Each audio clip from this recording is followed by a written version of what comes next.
नमस्कार, news capital express में आपका स्वागत है। बुलेटिन की शुरुआत करते हैं खास खबरों के साथ। नरेला विधानसभा अंतर्गत अन्ना नगर की झुग्गी झोपड़ियों में लगी आग। सूचना मिलते ही तुरंत पहुंचे मंत्री विश्वास सारंग। घटनास्थल का लिया जायजा। मौके पर पहुंचे मंत्री विश्वास सारंग ने परिवार की मदद का दिया आश्वासन। अधिकारियों को सर्वे कर जल्द मुआवजा दिए जाने के लिए किया निर्देशित। भाजपा कार्यकर्ताओं की तत्परता से तुरंत आग पर काबू पाया गया। किसी प्रकार के जनहानि की स्थिति नहीं है। घर नियंत्रण में है। घर में सिलेंडर फटने की वजह से लगी आग। लेट हो जाएंगे, 1-1.5 घंटा लगेगा। रवाना हो गए हैं, अन्ना नगर आए हैं और आग लगी है। हाँ, अपन बात कर लें, 1.5 घंटे मान के चलो। अन्ना नगर आ गए, अन्ना नगर से रवाना होंगे बस सीधे। वहाँ से निकलो तो मेरे को फोन करना। हाँ, करता हूँ।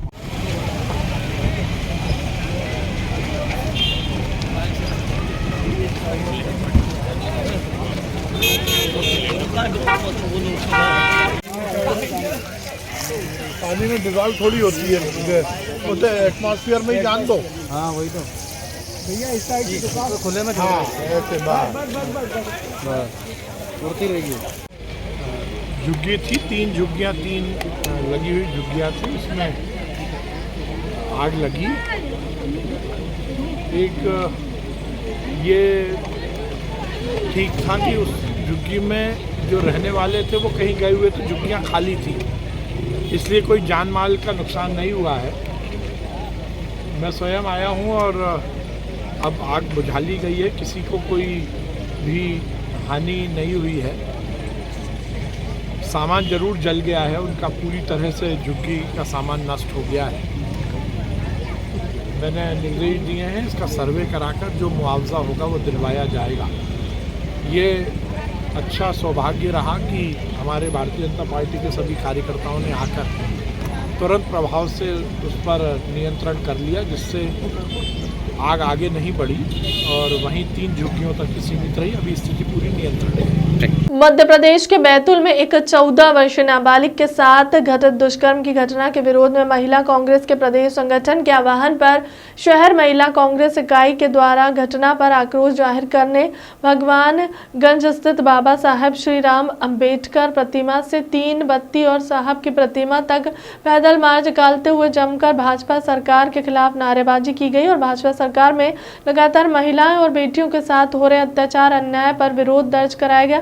साथ ही बैतूल की घटना में लिप्त आरोपी के खिलाफ सख्ती कार्रवाई हो, इसकी मांग उठाई गई। आयोजित आक्रोश रैली में शामिल महिलाओं ने प्रदेश सरकार के मुखिया के उस दावे पर भी सवालिया निशान खड़े किए जिसमें वह महिलाएं और बेटियों की सुरक्षा का दम भरते हुए सार्वजनिक मंचों से प्रदेश में महिलाओं और बेटियों के सम्मान के लिए स्वयं और सरकार को समर्पित बताते हुए पैदल यात्रा निकाल रहा है। आप लोग किस संबंध में निकाल रहा है, इसका क्या उद्देश्य है? ये जो मध्य प्रदेश के बैतूल जिले में जो एक 14 साल की बच्ची के साथ जो बलात्कार हुआ है, उसकी दमक में हम ये रैली निकाल रहे हैं। जहाँ शिवराज सिंह चौहान कहते हैं कि भतीजी हैं, ये मेरी भांजी हैं, बच्ची हैं, तो उनके लिए क्या योजनाएं निकाल रहे हैं और बोलते हैं? अब वो योजनाएं तो बहुत सारे निकाल रहे हैं, लेकिन कहीं ना कहीं आज के समय में हमारी घर की महिलाएं हुई, घर की लड़कियां हुई जो सुरक्षित नहीं है। आज हम उनसे को ये संदेश देना चाहते हैं कि आप योजनाएं बाद में निकालिए, पहले महिलाओं पे और लड़कियों पे जो हो रहे हैं अत्याचार उनको रोकें, उनके लिए कोई बड़ा कदम उठाएं और उनकी सुरक्षा बढ़ाएं। पैदल यात्रा निकाल रहे हैं, यहाँ से किस संबंध में निकाल रहे हो, क्या उद्देश्य है? भाजपा शासन काल पे महिलाओं पे अत्याचार होते ही जा रहे हैं। बैतूल में ये दुर्घटना हुई है, बहुत शर्मनाक बात है। महिलाएं कहाँ तक सुरक्षित रहेंगी? बेटी बचाओ बेटी पढ़ाओ का जो नारा देते हैं, तो बेटी को बचाओ, अपन को ये समझना चाहिए कि बेटी बचाओ का नारा क्यों दे रहे हैं, कि अपनी अपनी बेटियाँ बचाएं, बच्चों को बचाएं। ये जो आज आप पैदल यात्रा निकाल रही हैं, किस संबंध में निकाल रही हैं फ्लैश मार्च? आज हम महिला कांग्रेस के विभा पटेल के निर्देश और नीति डिसोजा के निर्देश पे ये पैदल मार्च यात्रा निकाल रहे हैं, क्योंकि बैतूल में जो 14 साल की बच्ची के साथ एक भाजपाई नेता ने दुष्कर्म किया है, उसके उपलक्ष्य में करा है, हम लोग ने उसका विरोध करा है और पूरे जिलों में सभी महिलाएं विरोध कर रही हैं और हमने भी आज जिला सागर में विरोध प्रदर्शन किया है और इसके पहले भी हमने एक ज्ञापन दिया है राज्यपाल के नाम, लेकिन उसमें भी कोई कार्रवाई नहीं हुई है और हम लोग आज फिर ज्ञापन दे रहे हैं एसपी साहब को। हम चाहते हैं कि इस पर कोई कार्रवाई हो, आगे महिलाओं की सुरक्षा का प्रशासन कोई कड़ी कार्रवाई। जैसे कि देखने में आया है शिवराज सिंह चौहान अब बोलते हैं कि जो यहाँ की बच्चियाँ हैं वो उनकी भांजियाँ हैं, और इतनी बड़ी बड़ी घटनाएं घटती जा रही हैं, तो क्या किस नज़रिए से देख रहे हैं आप? वही हमारा तो मतलब ये ना, शिवराज जी से जो कहते हैं लड़की पढ़ाओ बचाओ, ये क्या मतलब है? इससे अगर लड़कियां सुरक्षित ही नहीं है तो वो क्या पढ़ेंगी, क्या स्कूल जाएंगी, कहाँ जाएंगी पढ़ने, जब उनकी सुरक्षा का कोई प्रबंध ही नहीं है। तो हम लोग मतलब यही है हमारा मामा से कि मामा बनना बहुत आसान है, लेकिन उनकी सुरक्षा भी तो करिए लड़कियों। सागर नगर निगम क्षेत्र के लोगों को जल्द ही इस सावन पालने पर टैक्स का भुगतान करना होगा। जिले में लगातार स्वान के काटने की घटनाएं सामने आने के बाद सागर नगर निगम परिषद की साधारण सभा की बैठक में यह मुद्दा सामने आने के बाद सर्वसम्मति से स्वान मालिकों ने स्वान कर वसूलने को लेकर सहमति दी गई है। कर निर्माण और वसूली का प्रस्ताव तैयार करने की जिम्मेदारी निगम प्रशासन को सौंपी है, जो जल्द ही प्रस्ताव तैयार कर परिषद के समक्ष प्रस्तुत करेगी। स्वान कर वसूलने वाला सागर नगर निगम प्रदेश में पहला निकाय होगा। इस निर्णय को लेकर नगर निगम के अध्यक्ष ने बताया कि शहर के स्वानों की द्वारा लोगों को काटने की शिकायतें लगातार आ रही हैं। निगम परिषद बैठकों में यह मामला उठाया तो सभी पार्षदों ने कर वसूलने और बाहर से आवारा कुत्तों की संख्या में कमी लाने के लेकर कई सुझाव दिए। स्मार्ट सिटी के अंतर्गत जो भी प्रावधान या नगर निगम द्वारा स्वीकृति की जा रही है, और वो अपने हित और अपने ही नज़रिए के सीमित रखें। जो जानवर है, पशु प्रेमी हैं, हम भी एक पशु प्रेमी हैं और प्राणी हैं, और उनके लिए जो हम कुत्ते वगैरह पालते हैं अपने घर की सुरक्षा के लिए पालते हैं, जिससे हमारा घर की देखभाल हो सके। उस नज़रिए से अगर आप ये टैक्स करना चाह रहे तो ये निर्विरोध है, उसका कोई वो नहीं है। तो ये जो नगर सरकार ने एक आदेश पारित किया, तो इससे आप संतुष्ट हैं कि नहीं? नहीं, इसके लिए हम संतुष्ट नहीं हैं। छिंदवाड़ा परासिया में कलेक्टर के सख्त तेवर से लापरवाह ठेकेदारों में हड़कंप। नल योजना के क्रियान्वयन में हो रही देरी पर जताई नाराजगी। जिला कलेक्टर शीतला पटेला ने परासिया पहुंचकर शासकीय विभागों की समीक्षा करते हुए नल जल योजना के काम में लगे ठेकेदारों को सख्त हिदायत देते हुए समय सीमा में काम करने के निर्देश दिए। स्थानीय संगीत तल भवन में आयोजित बैठक में 91 ग्राम पंचायत के सचिव, रोजगार सहायक और परासिया, चांदा मेटा, बड़कुही और न्यूटन नगरीय क्षेत्र के सीएमओ व उनके प्रतिनिधि बैठक में उपस्थित रहे। हो चुके हैं तथा ये जो प्रतिशत है वो 38% के लगभग है। यहाँ पर गांवों के कार्यादेश विभाग द्वारा जारी कर दिए गए हैं। 11 योजनाओं के टेंडर अभी प्रक्रियाधीन है और एक टेंडर लगाना बैलेंस है। 13 योजनाओं के कार्य हमारे द्वारा पूर्ण किए गए हैं। ये फोल्डर दिए हैं मैडम, इसमें और 66 योजनाएं हमारे अभी प्रारंभ है, क्योंकि ये इनके अभी आदेश 10वें और 11वें महीने में हुए हैं। तो इनकी सामग्री पाइप, मोटर पंप आना बाकी है। इस वजह से ये काम प्रारंभ है।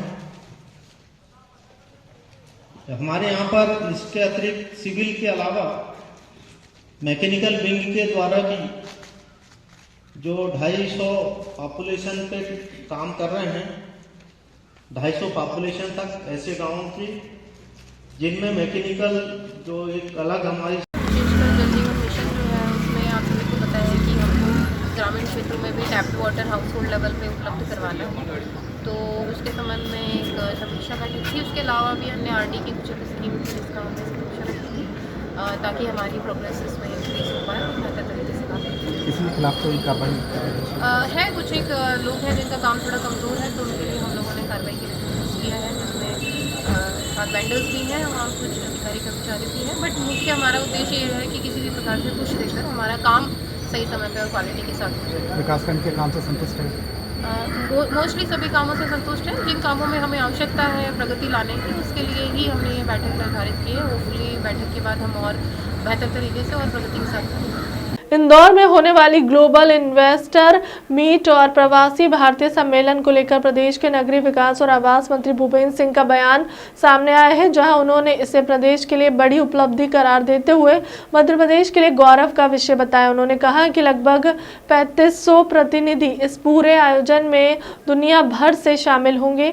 ग्लोबल इन्वेस्टर मीट के माध्यम से उन्होंने मध्य प्रदेश के बड़े निवेश की आने की बात कही। साथ ही बुंदेलखंड में निवेश आए इसके लिए भी सरकार प्रयास करेगी। हम आपको बता दें कि बुंदेलखंड अंचल में माइनिंग, फूड प्रोसेसिंग के साथ IT क्षेत्र के अनुकूल परिस्थितियां हैं। ऐसे में यहाँ लोगों की रोजगार की बड़ी समस्या का समाधान संभव हो सकता है।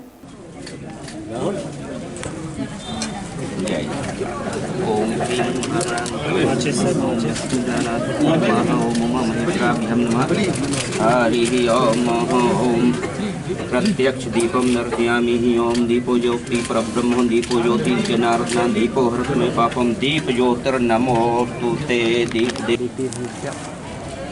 देखिए, निश्चित रूप से बहुत बड़ी उपलब्धि मध्य प्रदेश के लिए है कि प्रवासी भारतीय सम्मेलन भी मध्य प्रदेश में हो रहा है, जो मध्य प्रदेश के लिए गौरव का विषय है।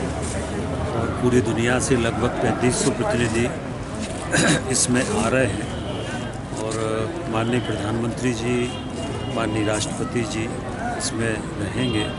9 तारीख को माननीय प्रधानमंत्री जी शुभारंभ करेंगे और प्रवासी भारतीयों का आना प्रारंभ हो गया है।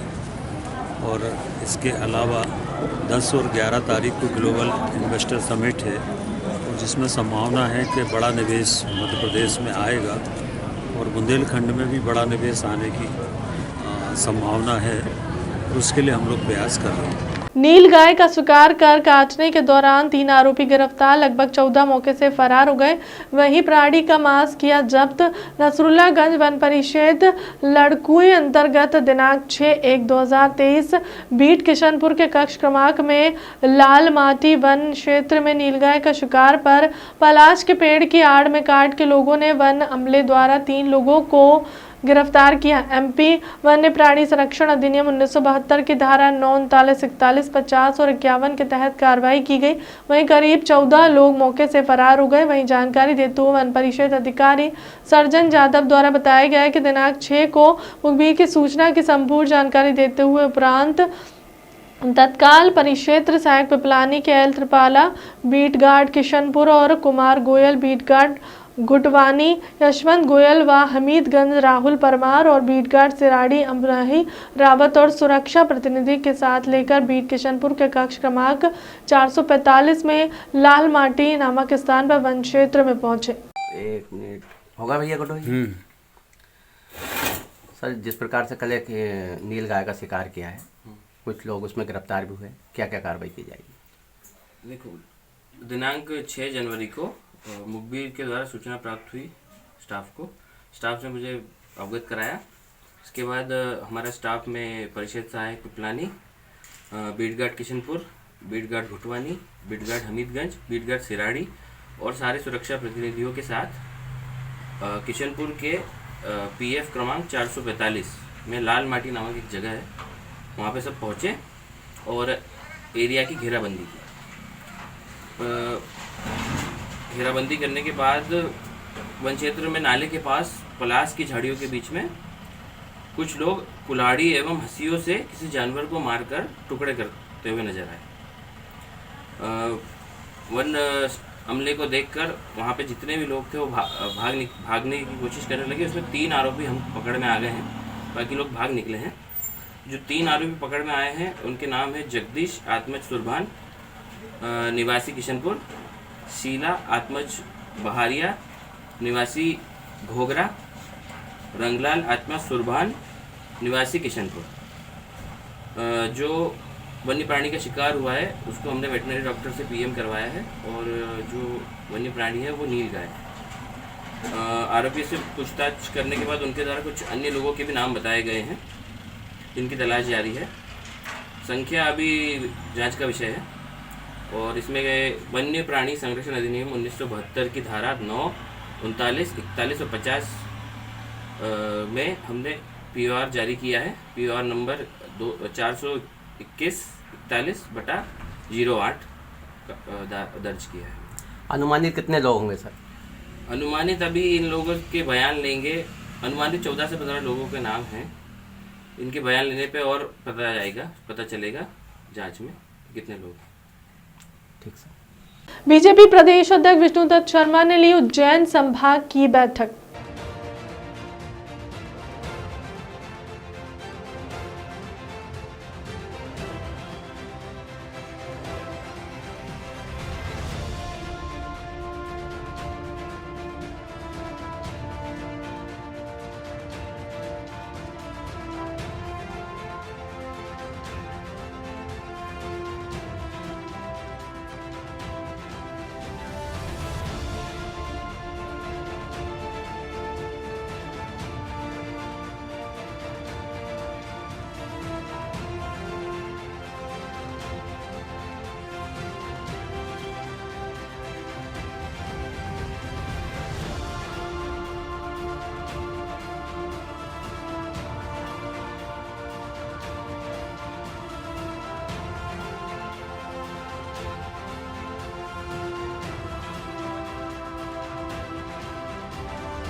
प्रदेश कांग्रेस मीडिया विभाग के अध्यक्ष के मिश्रा ने भाजपा पर आपराधिक मानसिकता से ग्रसित होने का गंभीर आरोप लगाते हुए कहा कि राजधानी भोपाल के बेशकीमती इलाके E2 अरेरा कॉलोनी स्थित मजबूत पार्टी मुख्यालय दीनदयाल उपाध्याय भवन को बुलडोजर से ध्वस्त करवाया।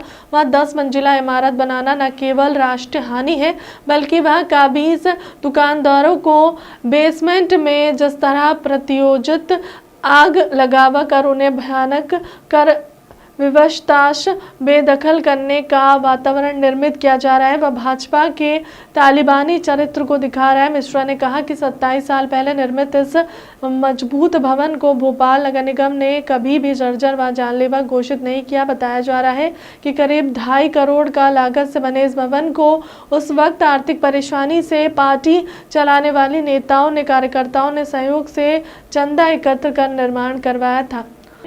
आरोप या आरोपित उसमें दिखाई दे रहे हैं। मैं फिर कह रहा हूं आपको कि उसके फुटेज और उनका फोटो जो आग लगाने वाला है उसका भी मैं आपको फोटो दे रहा हूं। भाजपा ने आज तक थाना हबीबगंज पुलिस ने भाजपा और सरकार के दबाव में आज तक उस आरोपी को गिरफ्तार तो नहीं किया है, उससे पूछताछ करने की भी हिमाकत नहीं की है। तो एक वह पार्टी जिसके प्रदेश मुख्यालय को उन्हीं की विचारधारा के लोगों ने चंदा देकर बनवाया हो, उन्हें भगाने के लिए अपने ही दफ्तर में वो भारतीय जनता पार्टी आग भी लगवा सकती है। ये उनका चरित्र है। ताकि कुल मिलाकर कहना यह है कि हमारी बात यदि आप नहीं सुनोगे, हमारे विचारों से आप असहमति व्यक्त करोगे, तो हमें आपको मारने में भी, आपके व्यवसाय को भी नष्ट करने में कोई आपत्ति नहीं है। और ये चरित्र आज का नहीं है। इस घटना के अलावा जस्टिस लोया ने भी इनकी नहीं सुनी थी तो उनकी हत्या करवा दी। सुनील जोशी जो दंग विस्फोटों का मास्टरमाइंड था, प्रज्ञा सिंह का सहयोगी, उसकी हत्या संघ के लोगों ने ही की। और प्रज्ञा सिंह बहुत उपदेश दे रही हैं आजकल। वो बरी कैसे हुई है उसका फैसला भी मैं आपको बता दूं कि राजीव आप्टे साहब देवास के जज हैं जिन्होंने फैसला दिया, उसकी मेरे पास फैसले की कॉपी है। उसमें उन्होंने लिखा है कि अभियोजन पक्ष आरोपितों के विरुद्ध तमाम साक्ष्य होने के बावजूद भी उन आरोपों को साबित नहीं कर सका न्यायालय में, इसलिए शंका का लाभ देते हुए इन्हें बरी किया जाता है। तो जो लोग ब्लास्ट में अपने लोगों का नाम आने के बाद अपने ही लोगों को मरवा डालते हैं, उनकी हत्या करवा सकते हैं। वो लोग अपने दफ्तर में किस तरह आग लगवा के अपने ही लोगों की रोजी रोटी के सामने संकट उपस्थित करना चाहते हैं, और ये सिर्फ भारतीय जनता पार्टी और संघ से जुड़े लोग ही कर सकते हैं। तो मैं आपसे निवेदन करना चाहूंगा कि हमारी मांग है कि उस आरोपी को जो सीसीटीवी फुटेज में स्पष्ट तौर पर उसका चेहरा दिखाई दे रहा है, पुलिस उसे गिरफ्तार करे। चूंकि किसी के घर पर आग लगाना, आग लगाकर किसी व्यक्ति को जलाकर मार डालना या उनके धंधे को बर्बाद कर देना एक अक्षम्य अपराध है जो भारतीय जनता पार्टी की आपराधिक मानसिकता ने किया है। उस व्यक्ति को गिरफ्तार करे पुलिस।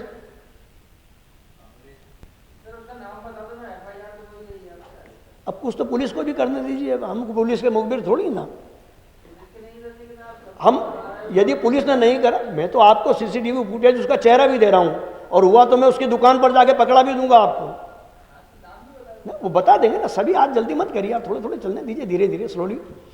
तो पुलिस उसका रिमांड ले और यह साबित करे कि किसके निर्देश पर उसने यह आपराधिक कुकृत्य भारतीय जनता पार्टी के ही दफ्तर में किया है। चूंकि भारतीय जनता पार्टी की विचारधारा संघ की विचारधारा से प्रेरित है, वो गोडसे से लेकर गांधी की हत्या कर सकते हैं, वो विस्फोटों में अपने चेहरे और ना प्रकट हो जाएं पुलिस के रिमांड में, इसलिए उन आरोपियों की भी हत्या करवा देते हैं। और अब तीसरा कैरेक्टर सामने आया है कि वो अपने लोगों को धंधे के बाद उनको भी मार डालना चाहते हैं। तो पुलिस उस जड़ को पकड़े जिसकी वजह से उस व्यक्ति ने आग लगाई है, तो उसमें भारतीय जनता पार्टी के नेता और उन्हीं का चेहरा सामने आएगा, ये हमारी मांग है। और अभी मैं आपको 10 मिनट के भीतर, हमारे विपिन जी आ गए हैं, अभी आपको मैं वो PDF भी दिलवा रहा हूँ, प्रेस रिलीज भी आपको बढ़ जाएगी, दे दीजिए गोले जी, और आपको CCTV फुटेज और फोटो भी उसके मिल रहे हैं। तो फोटोग्राफर दोस्तों, लगातार आज दूसरे दिन आपको कांग्रेस पार्टी ने आमंत्रित किया है और मसला है जो इन दिनों भोपाल में चर्चित है कि भारतीय जनता पार्टी का 27 साल पहले बना हुआ वह मजबूत मुख्यालय, जिसे दीनदयाल उपाध्याय भवन कहा जाता है, और वह उस दौर में बना था जब भारतीय जनता पार्टी अपने आर्थिक संकट से जूझ रही थी। और ये मुझे कहने में कोई अफसोस नहीं है कि उस संघर्षशील दौर के नेताओं ने इस बिल्डिंग को 2.5 करोड़ रुपए में बनवाया था। ऐसा कहा जा रहा है कि 2 करोड़ रुपया उन्होंने कार्यकर्ताओं से चंदा लिया था और लगभग 50 लाख रुपया उन्होंने उन्हीं की विचारधारा, जिसमें संघ के लोग भी शामिल हैं, उनसे दुकान आवंटित करने के नाम पर बतौर पगड़ी ली थी और उन्हें, चूंकि हर राजनीतिक दल को अपनी पार्टी के संचालन के लिए आर्थिक संसाधन भी जुटाना होते हैं, और उन अपनी ही विचारधारा के लोगों को भारतीय जनता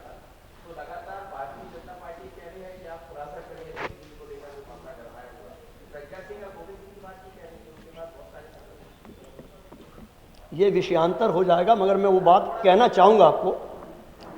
ये लोकतंत्र का दुर्भाग्य है कि प्रज्ञा सिंह जैसी महिला दुर्भाग्य से भारत की संसद में है। ये वही आपराधिक महिला है जिसने गोडसे को अपना आदर्श माना था और प्रधानमंत्री जी को यह कहना पड़ा था कि शायद मैं अपनी जिंदगी में इन्हें माफ नहीं कर पाऊंगा, ये नरेंद्र मोदी साहब ने कहा था। ये वही प्रज्ञा सिंह हैं जो सांसद तो बनी है, क्योंकि कल मैंने गोविंद सिंह जी को लेकर जो उन्होंने बाइट दिया था वो वीडियो मैंने भी सुना है। उन्होंने कहा था कि डॉक्टर गोविंद सिंह क्या है। सिर्फ विधायक और नेता प्रतिपक्ष है इसलिए वो डॉक्टर गोविंद सिंह है। अब मैं प्रज्ञा सिंह से कांग्रेस के मंच पर पूछना चाहता हूं कि प्रज्ञा सिंह क्या है। दुर्भाग्य से चुनी गई एक सांसद है, उससे हटकर वो आतंकवादी हैं, क्योंकि मालेगांव में अभी भी वो बरी नहीं हुई है विस्फोट में। वो प्रज्ञा सिंह हत्यारिणी है जो राजनीति का चोला पहनकर अपने ही साथी अपराधी साथियों की हत्या करती हैं। और गोविंद सिंह जी एक राजनीतिक संत हैं। प्रज्ञा सिंह जब पैदा नहीं हुई होंगी तब से वो राजनीति कर रहे हैं। और मैं चुनौती देता हूं प्रज्ञा सिंह जी को कि वो डॉक्टर गोविंद सिंह जी के खिलाफ बोलकर देख लें, फिर वो क्या है मालूम पड़ जाएगा। और जहां तक सीडी का प्रश्न है, भारतीय जनता पार्टी के नेता ही अब चाह रहे हैं एक दूसरे का ऑपरेशन करने के लिए कि वो सीडी उजागर हो जाए। सीडी संजय जोशी जी की भी आई थी। अब तक की खबरों में इतना ही। देश दुनिया की तमाम बड़ी खबरों के लिए बने रहे हमारे चैनल के साथ। नमस्कार।